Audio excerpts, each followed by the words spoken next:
Olá, pessoal! Hoje nós falaremos sobre derivada de uma função vetorial. A definição é bem similar à que a gente já aprendeu no curso de cálculo 1.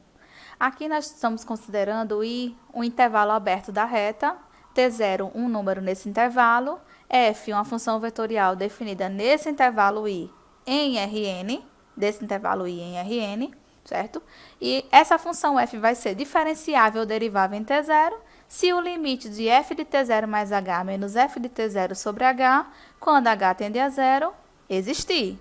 Caso esse limite exista, a gente diz que esse limite é a derivada de f no ponto T0 e denotamos esse limite por f' de T0, ou na notação de Leibniz como df dt em T0, ou seja, a derivada de f em relação a t, quando t vale T0, certo?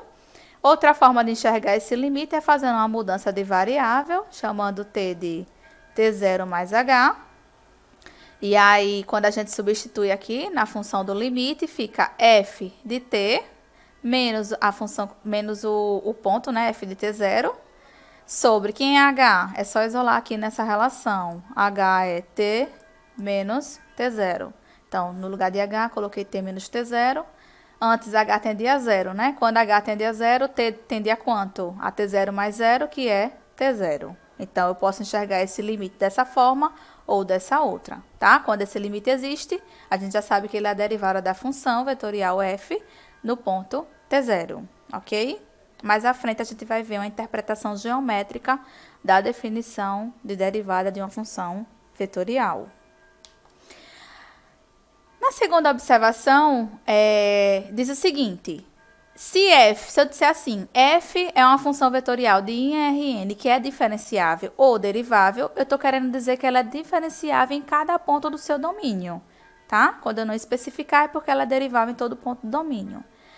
Na observação 3, o que diz para a gente é o seguinte, que f é diferenciável em T0 somente se suas funções coordenadas também são diferenciáveis nesse ponto e, se assim for, a derivada de f em T0 é o vetor com coordenadas f1' de T0, f2' de T0, fn' de T0. Ou seja, a função f é derivável somente se as funções coordenadas de f for derivável naquele ponto e a derivada de f naquele ponto é o vetor com coordenadas. Aí eu vou calcular, né, a derivada de cada função coordenada naquele ponto e substituir nas coordenadas da derivada da função f, certo? A observação 4 é sobre as derivadas de ordem superior, né? Por exemplo, se eu quiser calcular a derivada de segunda ordem, do mesmo jeito que a gente aprendeu em cálculo 1. O que é que eu faço? Eu vou derivar uma vez, aí depois eu derivo outra vez, né? E aí a gente pode escrever na notação de Leibniz, por exemplo, a derivada de f com relação a t, né, de segunda ordem. Aí você pode escrever d2f dt2, para dizer que é a derivada de f em relação a t duas vezes, né? Se for derivada de terceira ordem, derivada d3f dt3, para dizer que é a derivada de f em relação a t três vezes, né? E assim vai. Ou então, né, pelo menos até a derivada de terceira ordem, a gente pode escrever também na notação de linhas, né? Derivada de segunda ordem de t, f duas linhas de t, a derivada de terceira ordem de t, f3' de t, e se for maior ou igual que 4, a gente já sabe que se quiser utilizar essa notação, a gente tem que escrever em números romanos, né? f4 de t, tá certo? Vamos lá. No primeiro exemplo, eu quero calcular a derivada dessa função vetorial. Veja aqui que ela é uma função que vai de um intervalo da reta no R3, né? Tem os vetores da base canônica do R3 e J e K, certo? Posso olhar para essa função dessa forma ou sobre a forma e elevado a 2t menos 1 seno de t raiz de t ao quadrado menos 2t, certo? Posso olhar em qualquer uma dessas duas formas para a função vetorial f.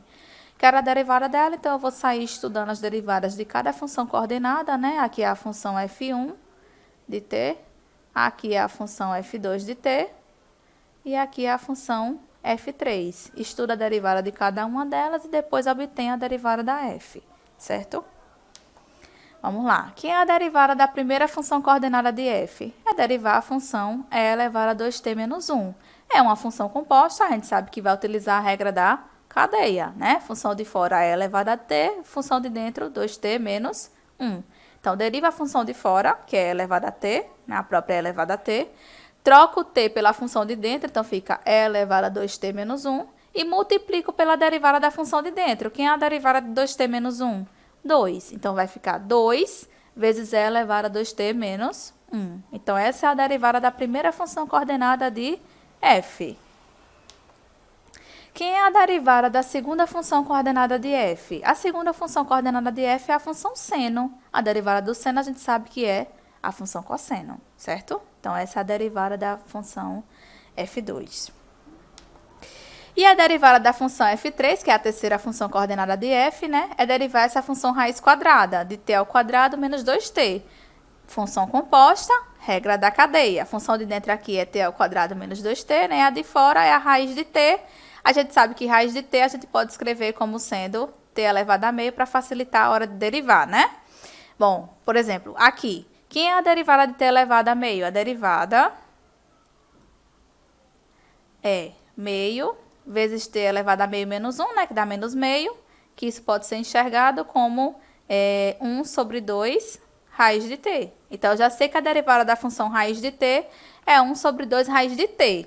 Mas aqui eu tenho uma função composta, né? Então, vai ser derivar a função de fora, que é isso aqui, aplicar na de dentro, então, vou trocar t pela função de dentro. Então, fica 1 sobre 2 raiz de t ao quadrado menos 2t, tá? Aqui, a derivada da função de fora aplicada na de dentro. Tudo isso multiplicando a derivada da função de dentro. Quem é a função de dentro? T ao quadrado menos 2t. Derive isso, dá o quê? 2t menos 2. Então, vai ser 2t menos 2 sobre 2 raiz de t ao quadrado menos 2t. Então, essa é a derivada da última função coordenada de f. Então, quem é a derivada da função vetorial f? Agora é só juntar o que a gente já respondeu, né? Então, a derivada da função f vai ser o vetor com coordenadas. Primeira função coordenada, 2 vezes e elevado a 2t menos 1, que foi esse primeiro resultado. Segunda coordenada, a função cosseno de t, tá aqui. E a terceira coordenada é a função 2t menos 2 sobre 2 raiz de t ao quadrado menos 2t. Pronto, então essa é a derivada da função f, ok?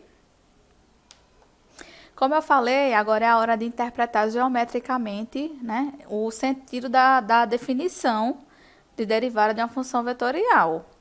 Bom, aqui, como eu falei, especificamente eu vou trabalhar com a função vetorial no R3, então uma função de um intervalo aberto da reta em R3, certo? Derivável. E assumindo que a derivada de f num ponto t0 é diferente do vetor nulo, então a derivada de f nesse ponto vai corresponder ao vetor tangente à curva f no ponto f de t0. Ai, professora, complicou tudo. O que é que eu estou dizendo? Eu estou dizendo que a derivada de uma função num ponto, quando a derivada existir nesse ponto e for diferente do vetor nulo, vai ser o vetor tangente à curva nesse ponto ft0, tá certo? Aqui eu posso pensar o ponto P como sendo f de t0 e o ponto Q eu posso pensar como sendo o ponto f de t0 mais h. Né? Lembre que a derivada, né, de f em t0 vai ser o limite de f de t0 mais h menos f de t0 sobre h, quando h tende a 0. Tá? Aí veja aqui, ó, que aqui seria o vetor f de t, e aqui, f de t0, desculpa, e aqui seria o vetor f de t0 mais h, certo? Aí, esse vetor aqui, secante a curva, passando pelos pontos P, Q, na verdade é a diferença, né? É o f de t0 menos f de t0 mais h menos f de t0, certo? Só que lá na definição de derivada, a gente multiplica por 1 sobre h. Como h tende a 0, aí essa diferença, que é esse vetor secante, ele vai aumentar, né? Pode ser que ele aumente em um sentido ou no outro, mas ele vai continuar nessa direção, certo? Então, qual é a ideia? Quando você faz h tender a 0, o que você está fazendo é pegar o ponto Q, que é f de t0 mais h, e fazer ele se aproximar de quem quando h tender a 0? De f de t0. Então, eu vou fazer esse ponto se aproximar do ponto P. Quando eu faço esse ponto Q se aproximar do ponto P, aí vocês vão ver daqui a pouco que o que vai acontecer é que essa secante ela vai tender ao vetor tangente à curva nesse ponto P, que é o ponto f de t0, tá? Deixa eu mostrar para vocês como é que vai ficar. Bom, pessoal, então, como eu falei, né, o que eu queria mostrar para vocês era justamente isso, né? Quando eu pego o ponto Q e faço ele se aproximar do ponto P, o que vai acontecer com a reta secante, né, o vetor secante passando pelos pontos P e Q, vai ser que esse vetor secante ele vai se aproximar de quem? Do vetor tangente à curva no ponto P, tá? Então, é por isso que quando a derivada da função existe naquele ponto, aí a gente chama a derivada da função nesse ponto de vetor tangente à curva nesse ponto, ok?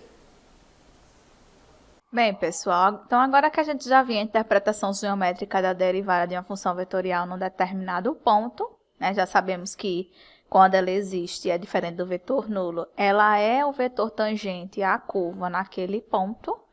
Então, já dá para a gente, por exemplo, descobrir a equação paramétrica da reta tangente a uma curva, né, uma função vetorial, num determinado ponto, tá?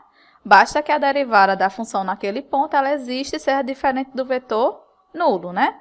Para determinar a equação paramétrica de uma reta, a gente sabe que a gente precisa de um ponto e de um vetor diretor, certo? E aí, o vetor diretor, a gente já sabe que vai ser a derivada da função naquele ponto, né?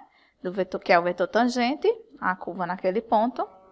E o ponto a gente já vai ter, porque é só pegar f e calcular no ponto dado, tá? Ou seja, f de 0. Então, como eu falei, a equação paramétrica de uma reta no R3 vai ser dada da forma r de t igual ao ponto que a gente conhece, que vai ser, nesse caso, f de 0, mais o vetor diretor, que é f' de 0, nesse caso, a derivada em 0, vezes t, onde t percorre toda a reta, certo? Especificamente para essa questão, nossa função é f, né? Então, a equação paramétrica da reta vai ser r de t igual a f de 0, mais f' de 0 vezes t, onde t percorre toda a reta. Então, vou precisar de f de 0 e f' de 0. Quem é f de 0? É só substituir aqui na função t por 0. Então, fica 0 ao quadrado mais 5 vezes 0, 0. Seno de 0, 0. É elevado a 0, 1. Então, dá o ponto 0, 0, 1. Então, f de 0 é o ponto 0, 0, 1. E quem é f' de 0? Primeiro eu vou derivar a função f, para depois aplicar ela no zero. Calcular. Então, quem é f' de t? Derive cada função coordenada. Então, fica a primeira função coordenada derivada. Dá 2t mais 5. Derivada do seno, cosseno. Derivada de e elevado a 3t, função composta, regra da cadeia. Vai ficar o quê? E elevado a 3t vezes a derivada de 3t, que é 3. Então, 3 vezes e elevado a 3t. Quem é f' de 0? Troque t por 0. Então, 2 vezes 0 mais 5. A primeira coordenada é 5.